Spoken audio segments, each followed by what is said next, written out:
ఇంకా పెద్ద పెద్ద పేర్లు ఉన్నాయి.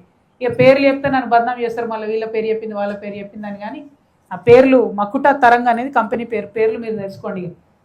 వాళ్ళని మాత్రం ముట్టుకుంటలేరు.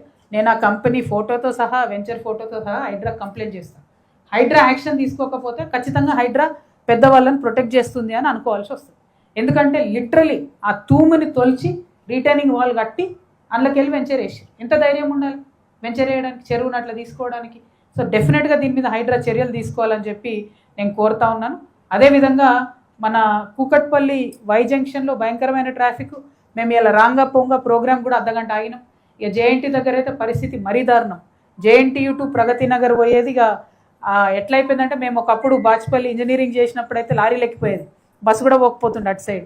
ఇప్పుడు పరిస్థితి ఏంది అని అంటే, అసలు అక్కడి నుంచి మొదలు పెడితే హైటెక్ సిటీ దాకా వేల వెహికల్లు, వేల మంది ట్రావెల్, చాలా చాలా ఎక్కువ స్ట్రెస్ ఉంది. పైగా మధ్యలో జేఎన్టీ ఉంది. జేఎన్టీ పిల్లలు కూడా 2-3 ఈ మధ్య యాక్సిడెంట్ అయింది. జేఎన్టీ కాలేజ్కి ఏంటంటే పరిస్థితి, అయితే మెట్రో సౌకర్యంగా లేదు, అయితే బస్ స్టాండ్ సౌకర్యంగా లేదు. బస్ స్టాండ్స్ డివైడెడ్ ఉన్నాయి, మెట్రో డివైడెడ్ ఉంది, ఆ పిల్లలు పోలేని పరిస్థితి ఉన్నది. సో ప్రతి ఒక్కరికి కూడా ఇన్కన్వీనియంట్గా జేఎన్టీ సర్కిల్ తయారైంది. కాబట్టి దాన్ని మంచిగా చేయాలి, అక్కడ అండర్ పాస్ కావాలని చెప్పి ఒక డిమాండ్ ఉంది. దానికోసం మరి ప్రయత్నం చేయవలసిందిగా కోరుతూ ఉన్నాము.